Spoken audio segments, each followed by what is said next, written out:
Hello বন্ধুরা, আজ আমি এক্সপ্লেন করব the potato lab K drama 4 number episode. এই এপিসোডের শুরুতেই আমরা বেখো ও মিজিয়নকে দেখতে পাই। বেখো মিজিয়নকে বলছিল তোমাকে আমাদের অফিস থেকে বের করে দেওয়া হয়েছে, যেটা শুনে মিজিয়ন খুব শক হয়ে যায় আর বলে, কিন্তু কেন? আমি তোমাকে কিস করেছিলাম বলে, নাকি আমি তোমাকে টাকা দিইনি বলে তুমি আমাকে তোমাদের কোম্পানি থেকে বের করিয়ে দিচ্ছ? তারপরে মিজিয়ন বেখোর একটু কাছে আসে আর বলে, সেদিন যা হয়েছিল সেই কারণে তুমি আমাকে বের করিয়ে দিচ্ছ, তাই তো? তখন বেখো বলে, আমি কাউকে ব্যক্তিগত কারণের জন্য বের করিয়ে দিই না। বেখো বলে, তোমাকে বের করে দেওয়ার কারণ হচ্ছে তুমি এই পটেটো ল্যাবের কোনো কাজের নয়। তুমি আজ পর্যন্ত পটেটোকে নিয়ে কোনো রকম রিসার্চ করনি, পটেটোর অন্যরকম ভ্যারাইটিও বের করনি। এই কারণেই তোমাকে আমাদের কোম্পানি থেকে বের করে দেওয়া হচ্ছে। তখন মিজিয়ন বলে, আমি এখানে 6 বছর ধরে কাজ করছি এবং নতুন পটেটোর ভ্যারাইটি আমি কদিনের মধ্যেই ডিসকাস করব, আমাকে বের করে দিও না। তখন বেখো বলে, আমি মিস্টার কুমকে জানিয়ে দেবো তুমি এখান থেকে যেতে পারো। তখন মিজিয়ন রাগে সেখান থেকে বেরিয়ে আসে এবং নিজের গাড়িতে বসে বেখোকে খারাপ খারাপ কথা বলছিল, যেটা দূর থেকে বেখোও দেখছিল। তারপরের সিনে আমরা মিজিয়নের ভাইকে দেখতে পাই, যে চান করতে করতে সিঙ্গিং করছিল। এই সময় হঠাৎ মিজিয়নের বন্ধু সেখানে ঢুকে পড়ে, যেটা দেখে তারা দুজনেই চিৎকার করে ওঠে। মিজিয়নের বন্ধু সেখান থেকে এটা বলে চলে যায়, আমি ভেবেছিলাম তুমি সিঙ্গিং করছিলে বা বাথরুমটাকে পরিষ্কার করছিলে। তারপরে মিজিয়নের ভাই নিচে নেমে এলে মিজিয়নের বন্ধু জানায় যে মিজিয়ন এখনো পর্যন্ত বাড়ি ফেরত আসেনি। যেটা শুনে তারা দুজন বেখোর কাছে যায় আর জিজ্ঞেস করে, মিজিয়ন কি কোনো বিজনেস ট্রিপে গেছে? তখন বেখো বলে, না তো। তখন মিজিয়নের ভাই বলে, মিজিয়ন এখনো পর্যন্ত বাড়ি ফেরত আসেনি এবং তারা বেখোকে এটা বলে চলে যায় যে মিজিয়নের কোনো রকম খবর পেলে আমাকে জানাবে। তারা চলে যাওয়ার পর বেখো ভাবছিল যে সে কীরকমভাবে মিজিয়নকে তার কোম্পানি থেকে বের করে দিয়েছে। এইদিকে আমরা মিজিয়নকে দেখতে পাই যে তার মায়ের সাথে দেখা করতে গিয়েছিল। তারপরের সিনে মিজিয়ন এবং মিজিয়নের মা বসে কথা বলছিল এবং মিজিয়ন সেখানে খাচ্ছিল। তখন মিজিয়নের মা বলে, তোমার কি কোনো রকম ঝামেলা হয়েছে? তখন মিজিয়ন বলে, কই না তো। তখন মিজিয়নের মা বলে, তুমি এমনি এমনি এখানে আসবে না, আমি তোমার মা, আমি তোমাকে চিনি, তোমার যখন প্রবলেম হয় তুমি তখনই এখানে আসো। তখন মিজিয়ন বলে, তুমি জানো মা, যদি আমি কোনো কাজকে অনেক বছর ধরে করে থাকি আর হঠাৎ করে কেউ এসে বলে এই কাজের কোনো গুরুত্ব নেই, সেই ফিলিংটা কীরকম? তখন মিজিয়নের মা বলে, আচ্ছা এরকম, তাহলে ওরকম মানুষের মাথা ভেঙে দেওয়া দরকার।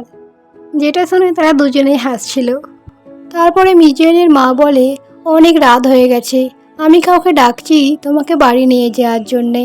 তখন মিজিয়ন বলে, না না, কোনো দরকার নেই, আমি যেরকম একা এসেছিলাম সেরকম একাই এখান থেকে চলে যাব, তুমি শুধু কিছুক্ষণ আমার সাথে কথা বলো। এদিকে আমরা বেখোকে দেখতে পাই যে মিজিয়ন বাড়ি আসেনি বলে খুবই চিন্তিত ছিল। বেখো বারবার টাইম দেখছিল এবং মিজিয়নের বাড়ির দিকে তাকিয়েছিল। তারপরে বেখোর লক্ষ্য পড়ে যে মিজিয়ন তার গাড়ি থেকে বেরোচ্ছে এবং মিজিয়ন গাড়ি থেকে বেরিয়ে সোজা বেখোর গাড়ি ভাঙার জন্য এগিয়ে আসছিল, কিন্তু বেখোর গাড়িকে কিছু না করেই সে সোজা তার বাড়ি চলে গিয়েছিল। আর এদিকে বেখো মিজিয়নের এইসব আচরণ দেখে হাসছিল আর বলে, মিজিয়ন, তোমার জন্য আমাকে চিন্তিত হওয়ার কোনো দরকার নেই। মিজিয়ন যখন বাড়িতে ঢোকে তখন মিজিয়নের ভাই মিজিয়নের কাছে আসে আর বলে, তুমি কোথায় গিয়েছিলে? তুমি আবার কলও ধরছিলে না কেন? তখন মিজিয়ন বলে, আমি সেই মায়ের কাছে গিয়েছিলাম। তখন মিজিয়নের ভাই বলে, তুমি ওখানে কেন গিয়েছিলে? উনি আমাদের ছেড়ে চলে গিয়েছিলেন মা মারা যাওয়ার পর। তখন মিজিয়ন তার ভাইকে বকে আর বলে, উনি আমাদের ছাড়েননি, উনি এখনও আমাদের মা। এটা বলে মিজিয়ন তার রুমে চলে যায়। পরের দিন সকালে মিস্টার কুক মিজিয়নকে বলছিল, আজ আমি বেখোর সাথে মিটিংয়ে যাব, তুমি তো ওনার সাথে আগেই দেখা করেছো, তুমি তো কোনো আইডিয়া দিতে পারবে আমাকে যে বেখো কীরকম মানুষ? যেটা শুনে মিজিয়ন খুবই কনফিউজ হয়ে যায়। তখন পাশের একটি কলিগ বলে, তুমি কেন বেখোর সাথে দেখা করতে গিয়েছিলে? তখন মিজিয়ন বলে, আলুর নিয়ে একটি মিটিং ছিল, সেই কারণেই আমি গিয়েছিলাম। মিস্টার কো যখন বেখোর রুমে আসছিল তখন মিজিয়ন বেখোর রুমে ঢুকে রুমটিকে বন্ধ করে দেয়। মিজিয়ন বেখোকে বলে, তুমি আরেকবার ভেবে দেখবে আমাকে এই অফিস থেকে বের করে দেওয়ার। তখন বেখো বলে, আমি একবার যেই ডিসিশন নিই সেই ডিসিশন আর পাল্টাই না। আর বেখো এটাও বলে, আমি এটাকে নিয়ে আর দুবার ভাববো না। তখন মিজিয়ন বলে, ঠিক আছে, আমি অন্য কাজ খুঁজে নেব। বেখো বলে, হ্যাঁ, তুমি অন্য কাজ খুঁজে নিও। তখন মিজুন সেখান থেকে চলে যাচ্ছিল, কিন্তু সে আবার ফেরত আসে আর বলে, মিজুন বলে, আমি 2 বছরের কোনো রকম মাইনে নেব না, আমাকে এখান থেকে বের করে দিও না। বেখো বলে, আমি এরকম কোনো কথাই শুনবো না, তো এখান থেকে যাও আর মিস্টার কুককে পাঠিয়ে দাও। যেটা শুনে মিজিয়ন সেখান থেকে চলে যায়। তারপরে শুনে মিজিয়ন যখন বাইরে দাঁড়িয়ে আফসোস করছিল, তখন মিজিয়নের কাছে 2টো কলিগ আসে আর জিজ্ঞেস করে, মিজিয়ন তোমার কিছু হয়েছে আজ? তখন মিজিয়ন বলে, কই না তো। তখন তারা বলে, তুমি আজ অন্যরকম আচরণ করছো। তখন মিজিয়ন বলে, আমি আজ খুব টায়ার্ড। এটা বলে সে সেখান থেকে চলে যায়। তারপরে মিজিয়ন গাড়িতে বসে একটি কার্ড দেখছিল। এদিকে মিজিয়নের এক্স পার্ক একটি রিসেপশনকে একটি হোটেল নিয়ে জিজ্ঞেস করছিল। তার উত্তর পার্ক না পাওয়ায় সে সেখানেই ওয়েট করছিল। তারপরে সেখানে মিজিয়ন আসে এবং একটি অন্য টেবিলে বসে। তার বসের সাথে মিজিয়ন সেখানে দেখা করতে এসেছিল। মিজিয়ন বলে, বস আমার বাড়িটা দেখেছেন? তখন বস বলেন, হ্যাঁ তুমি এগ্রিকালচার নিয়ে কাজ করেছো ঠিকই, কিন্তু তুমি আজ পর্যন্ত এমন কিছুই করনি যেই কারণে আমরা তোমাকে আমাদের কোম্পানিতে জব দেবো। এটা বলে তিনি সেখান থেকে চলে যান।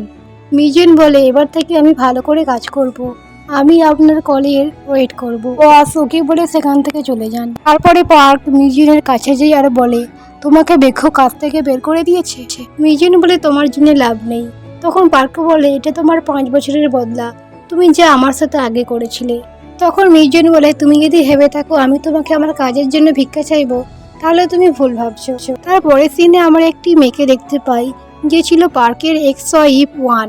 তার বাড়িতে বেখো কিছু জিনিসপত্র নিয়ে গিয়েছিল এবং বেখো তাদের বাড়িকে ক্লিন করে দিচ্ছিল। তারপরে তারা দুজন যখন কথা বলছিল, তখন ওয়ান বেখোকে জিজ্ঞেস করেছিল, তুমি কোনো মেয়েকে পেয়েছো?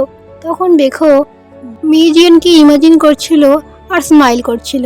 তখন ওয়ান বলে, তার মানে তুমি কাউকে পেয়ে গেছো। তখন বেখো বলে, এমনটা না, তুমি তোমার পার্কের ব্যাপারে ভাবো। তখন ওয়ান বলে, পার্ক আমার হাজবেন্ড, কিন্তু তোমার তো ফ্রেন্ড হয়, তোমার সাথে পার্ক তো ফ্রেন্ডের মতোই থাকবে। যাই হোক বাদ দাও, এখন আমার সাথে খাবে চলো।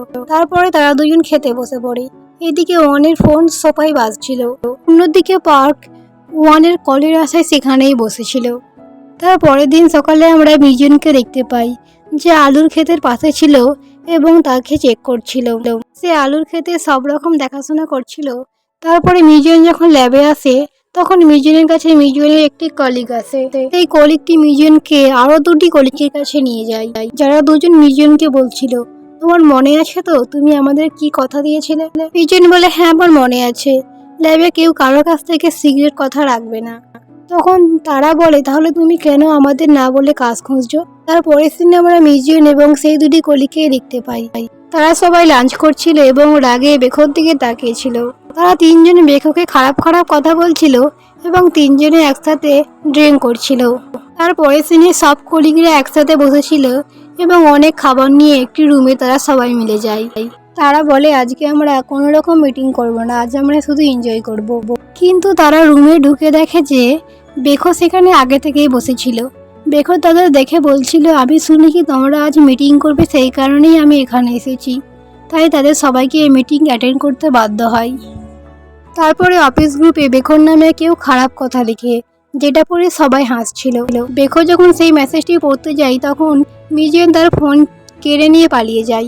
মিজিয়ন টয়লেটে ঢুকে পড়লে বেখো তার বাইরে দাঁড়িয়েছিল এবং মিজিয়ন সেই মেসেজটি ডিলিট করেই বাইরে আসে এবং সে বেখোকে তার মোবাইল দিয়ে আবার মিটিং রুমে চলে যায় এবং তাদের কলিগদের এসে বলে, আমি সেই মেসেজটি ডিলিট করে দিয়েছি। তখন কে একজন বলে, বেখো যদি কম্পিউটার থেকে পড়ে নেয়, যেটা শুনে মিজুন আবার ছুটে বেখোর অফিসের কাছে যায়। মিজুন কম্পিউটার থেকে মেসেজটি ডিলিট করার চেষ্টা করছিল, সেই সময় বেখো সেই অফিস রুমে চলে আসে। তখন মিজুন বেখোকে বলে, আমি কিছু মেসেজ আমার ফ্রেন্ডকে সেন্ড করতে গেছিলাম, যেটা ভুল করে অফিস গ্রুপে সেন্ড হয়ে গেছে। ওর মধ্যে আপনার নামে খুবই খারাপ খারাপ কথা লেখা আছে। আসলে সেই গ্রুপ মেসেজটি মিজিয়নই সেন্ড করেছিল। এটা শুনে বেখো তার কম্পিউটারের লক খুলে দেয় এবং মিজিয়ন সেই মেসেজটি ডিলিট করে দেয় এবং ডিলিট করে মিজিয়ন সঙ্গে সঙ্গে সেখান থেকে চলে যায়। তারপরে আমরা বেখোকে দেখতে পাই যে মিজিয়নের কথা ভাবছিল, যে মিজিয়ন তাকে বলছিল যে সে তার নামে খারাপ খারাপ কথা গ্রুপে লিখেছে। এদিকে মিজিয়নকে দেখতে পাই যে তার বিছানায় শুয়েছিল। তারপরে মিজিয়নের হঠাৎ মনে পড়ে যায় যে গ্রিন হাউস খারাপ হয়ে যাবে বৃষ্টি হচ্ছে বলে। তাই মিজিয়ন সে তার ট্রাক নিয়ে আলুর ক্ষেতের কাছে পৌঁছে যায়। এদিকে বেখো মিজিয়নকে দেখে তার গাড়ি নিয়ে মিজিয়নের পেছনে যায়। তারপরে মিজিয়ন যখন আলুর ক্ষেতের সামনে এসে ট্রেন লাগাচ্ছিল তখন বেকো সেখানে আসে। আর এখানেই আমাদের এই 4 নম্বর এপিসোডটি শেষ হয়ে যায়।